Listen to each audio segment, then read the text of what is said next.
multiple options. It can be exchanged for other denomination notes. It can be deposited up to 20,000 rupees in the accounts as well. Are these the two options for those who may have, 2,000 rupee note denomination cash with them in large numbers? Is that the option? Are these the two basic options that they have, Bhavtosh? Are they coming to me? Yes, sir. Yes, Madhav. In fact, that's what the Reserve Bank of India has said. The notification, in fact, gives various guidelines under which people can go to their respective banks and exchange their 2,000 rupees. And the timeline itself is, in fact, pretty long. And in fact, it had said that till September 2023, they can go and do so. So there should be no reason for panic by people. It's not that it's getting over today itself.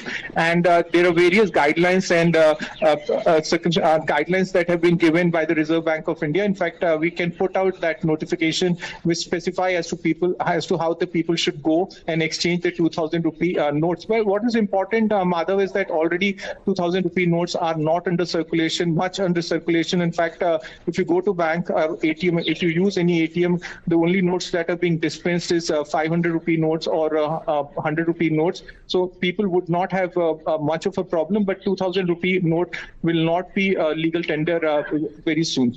All right, Bhavtosh, thanks so much for joining us and breaking down that story for our viewers. Let's quickly take this across to Siddharth Talia, who's also joining us. Siddharth, this is something that many had feared when the 2,000 rupee note was first introduced. It's actually happening now, but the government is going about this in a far more organized fashion, if I can call it that, since demonetization, if you compare Absolutely, it with that. Madhav. Yeah, we can actually expect things to be far more smoother this time round because as the circular that's been issued clearly states, the printing of 2,000 rupee banknotes had actually been stopped in 2018, 2019 itself, and it also goes on to say that the banknotes in 2,000 denomination will continue to be in legal tender. So it's not as if they continue, it's not as if their legal tender status is being taken away at the time that this notification is being issued.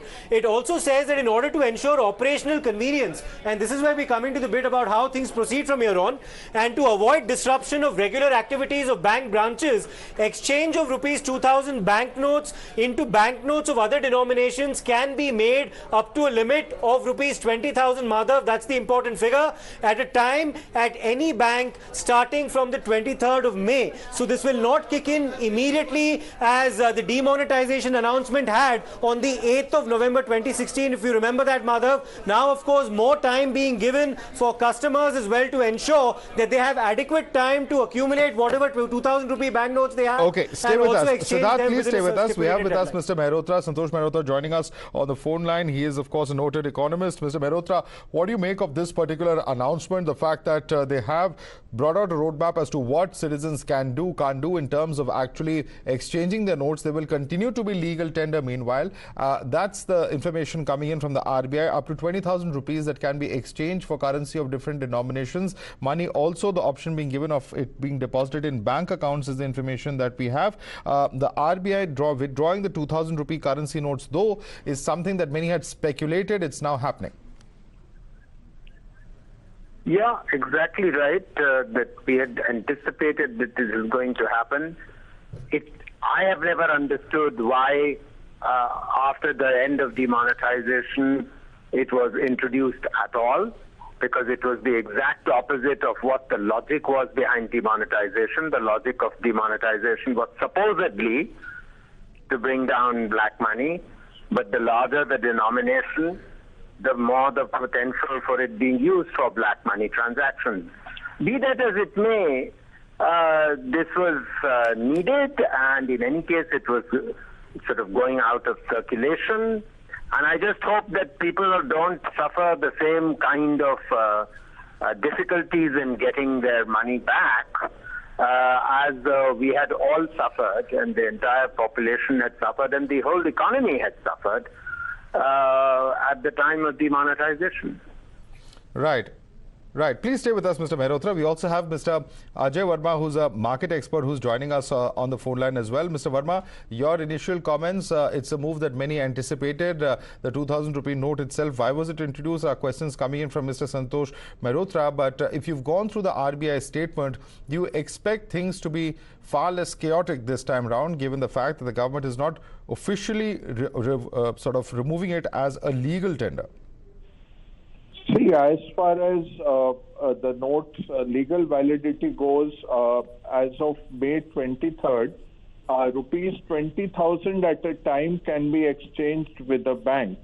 And mostly the banks will only offer it to their account holders to put it inside their account and then they can withdraw it. So it is going to cause some amount of issues because over 3 lakh crores of these notes are in circulation with the public right now. Now, how many of those are sitting in the bank's vaults? How many are actually unaccounted funds sitting with people? How much are accounted funds? That all we'll have to see. But it will be a disruption. We can't say it is not a disruption. It's 10% of your currency in circulation that is gone out. We might call it legal tender, but nobody will accept it as of, whatever people can use this evening before the wider merchant base comes to know is all you can do. And then from 23rd, you'll have to stand in your bank and exchange it 20,000 rupees at a time. Very interesting, Mr. Bagga, that you've said this. You're predicting a mini demo-like situation, and want to bring in Professor Mehrotra on that. Professor Mehrotra, despite the fact that it's not going to be withdrawn as legal tender, Mr. Bagga says that those who have, this much of more than 20,000 in cash with them in 2,000 rupee notes, many of them would probably making a beeline to stores this evening to make some quick purchases, because otherwise they'll have to stand in line in the banks like they had to do during demonetization. He's not so optimistic that this won't cause some amount of disruption.